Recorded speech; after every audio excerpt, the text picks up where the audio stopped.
Italy is on lockdown as it tries to stop the spread of the coronavirus. Hi, everyone. Thanks for joining us for Plain English lesson number 244.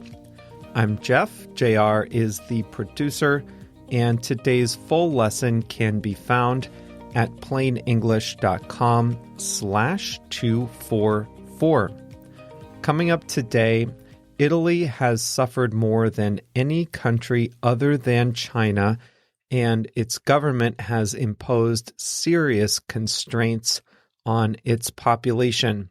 That didn't stop them from singing in harmony from their balconies, however. The expression we have today is out and about, and our video lesson has the word out as well.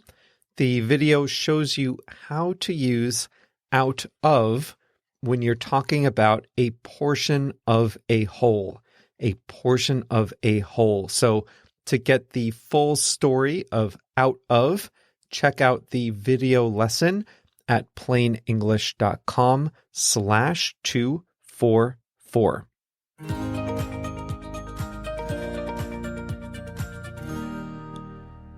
The country to have suffered the greatest from this year's coronavirus outbreak is China, where the virus first appeared in humans. But the second most affected country is Italy.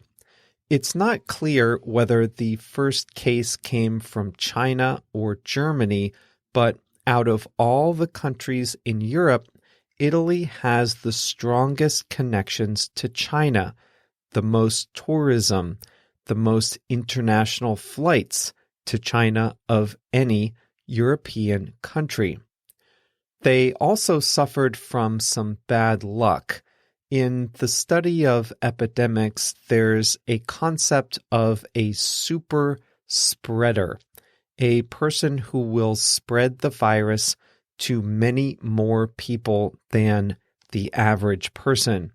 Indeed, one of these tourists in Italy became a super spreader, giving the virus to 43 people. From there, it was off to the races.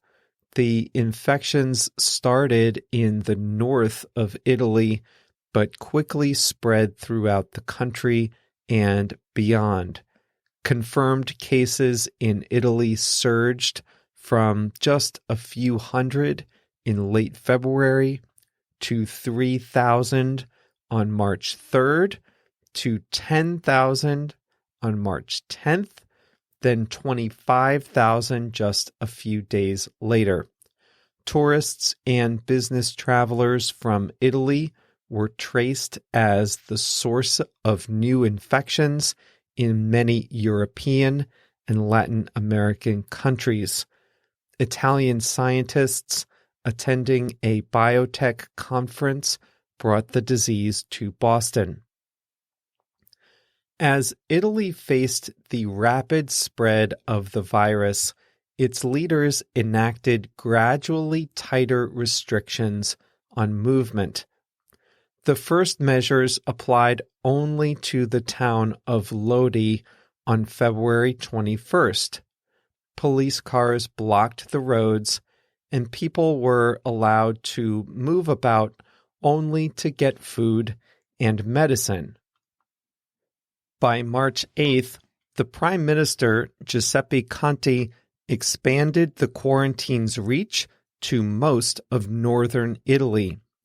The first day was fraught with confusion as people didn't know what they were allowed to do, and even the police weren't clear on what was allowed and what wasn't. The rules soon came into focus. No public gatherings. That meant no entertainment, no weddings, no funerals. Places like museums, gyms, bars, and nightclubs were closed. Stores, restaurants, and some markets were open during the daytime only. People were instructed to stay a meter apart. Tourists could still travel out, but you needed a valid reason to be out and about. 2 days later, the quarantine was expanded to the entire country. Italy became the first nation to be in a total nationwide quarantine. Travel was restricted to work and family emergencies. All businesses were ordered shut. The only exceptions were for stores providing essential supplies like food and medicine. The Prime Minister said, "This is the moment of self-responsibility." A country of 60 million people had come to a standstill. Only one person in each family could leave the house to get food and supplies, and only one person in a family could be out at one time. If you were out for a walk, the police could give you a ticket. If you had a legitimate reason to be out, you needed to fill out a form describing your reason. Lines for markets extended extra long as everyone stood a meter apart, and only a small number of people were allowed inside a market at once. People lit candles and placed them in their windows in a show of support for healthcare and other emergency workers. They sang songs from their balconies to pass the time and to have a little human contact with their neighbors. Coordinated times to sing songs in Rome resulted in virtual music festivals with everyone participating out of their apartment windows. The quarantine is especially tough on a culture famous for large family gatherings, physical touch, and clustering in cafes for an espresso. Daily routines now feature frequent hand washing, wiping down phones, and disinfecting surfaces with bleach. The lockdown will deal a terrible blow to Italy's already fragile economy. Even before the virus took hold inside its borders, Italy was facing an economic slowdown from a decline in luxury purchases and the fashion industry to staples of its economy. But now, with all economic activity frozen for at least a period of weeks, its economy is all but guaranteed to hit a recession. Small companies, especially those in the services sector, will be hit hard. Unless they have the cash to survive a few idle weeks, they'll have to furlough or lay off employees or close entirely. Hospitality, tourism, and food services employ almost 2 million people, and those businesses will suffer the most. Many people in these industries are on 1-year contracts and aren't eligible for unemployment benefits if they lose their jobs. The services sector will be hit harder because spending on those businesses is lost entirely rather than postponed. If you had been planning to buy a car, for example, you can delay the purchase a few months, but you'll still get the car. But if you had been planning to go out to dinner on Saturday night, you'll cancel that dinner and the spending will be lost. Now, worries are extending to the financial system as small businesses and workers face loan payments even as they have no cash coming in. Government ministers are looking into ways to provide a national forbearance system which forgives delayed loan payments. Even if the government responds with fiscal stimulus, the country is likely to suffer its fourth recession in just over 10 years.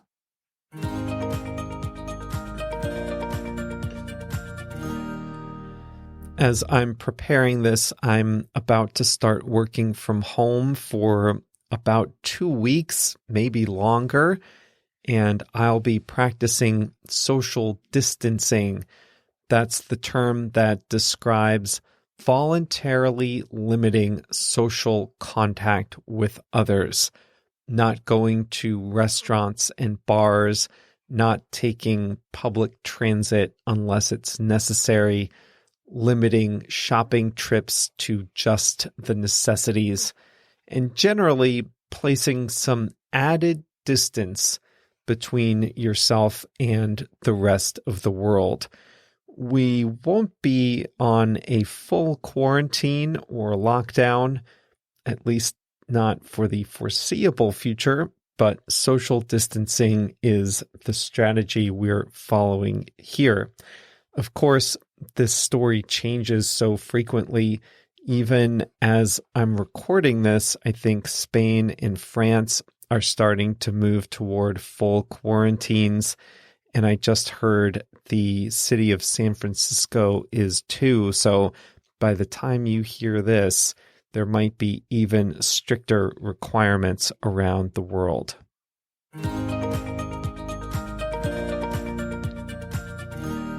Today's expression is a quirky one. It's out and about. What does it mean to be out and about? It generally means to be away from home or work and to be doing multiple things, going to multiple places. For example, if you went from your house to a pharmacy and back home, I would not say that you're out and about. I would just say that you went out. But if you went to the pharmacy and then stopped for a coffee and then returned a book to the library and then went to the market for some shopping and ran into a friend on the way home, in that case, I'd say you were out and about. We often say out and about if a person has started to move again after having had to stay at home for a while. You know that feeling the day after you recover from being sick for a few days? You go outside for the first time and it just feels amazing. Human contact for once, fresh air. If someone asks how you're feeling, you might answer, I'm feeling great. I was out and about earlier today and now I'm back home. I was out and about. I went out to do a bunch of things. On a typical March 17th, not this March 17th, but on a typical March 17th, people are out and about celebrating St. Patrick's Day. In many towns and cities in America, and certainly in Ireland, people dress up in green, go outside, watch the parade, catch some traditional Irish music, go to the bar, raise a glass, and celebrate with friends. People are out and about. They're moving around from place to place. During a winter storm, the weatherman might tell you, you don't want to be out and about today. I don't know how it is in other countries, but In America, we have hyper-local news stations. So most medium-sized cities and above have their own television stations, and they all produce local news. And the biggest thing on local news is the weather. And the biggest story for local weather forecasters is a big snowstorm. So we have local news anchors dress up and go outside and stand in the snow telling everyone else to stay home. You don't want to be out and about tonight, they'll tell you, as they clearly ignore their own advice. If you don't have to be out and about, stay home, they say. To be out and about is a compliment to an elderly person. Some elderly people just stay home most of the time, but others are out and about. They prize their independence and they like to stay active. My company has instructed us to work from home, so that's what I'll be doing for the next few weeks. I won't be out and about. I'll go out if I have to, but for the most part, I'll stay home. No sense being out and about when there's a deadly virus going around. Today's quote of the week is from Tom Hanks, the actor. He tested positive for the coronavirus and has quarantined himself in Australia while he recovers. But he has remained calm, followed all the guidance, and has managed to stay upbeat. So here is his quote from Twitter. He said, "Remember, despite all the current events, there is no crying in baseball." Huh? If you saw the movie A League of Their Own, you'll recognize this line. The movie was about a women's professional baseball league that started during World War II while the men were off fighting in the war. Tom Hanks plays the coach, and in one scene, one of the players starts crying. But Tom Hanks's character, a veteran baseball coach, protests. He says, "There is no crying in baseball." So Tom Hanks's quote on Twitter is a reference to that movie. It's a reassuring quote. He's telling us that some things don't change, even if the world seems a little crazy right now. Remember, Tom Hanks says, despite all the current events, there is no crying in baseball.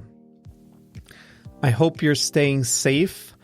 I'll be saving a lot of time by not commuting, not traveling, and I'll dedicate that time to thinking of ways to improve the plain English experience for all of you. And if you find yourself with some free time, then feel free to explore our catalog of old episodes. We now officially have 244 episodes, or lessons as we're calling them now. You know, JR and I are hard at work on a rebuild of the website, so that means we're looking at a lot of old episodes as we work on the transition, and there are some good ones. A few not as good ones, but mostly some really good ones. We've covered a lot of ground together, haven't we? Well, I wish you good luck and good health, whether you are in an affected area or not. We have a lot of listeners in Italy, and I hope that you are all managing to stay safe, stay healthy, stay in touch with your friends and loved ones, and have faith that this will be over someday. We don't know when, but it will be over soon, so hang in there until then.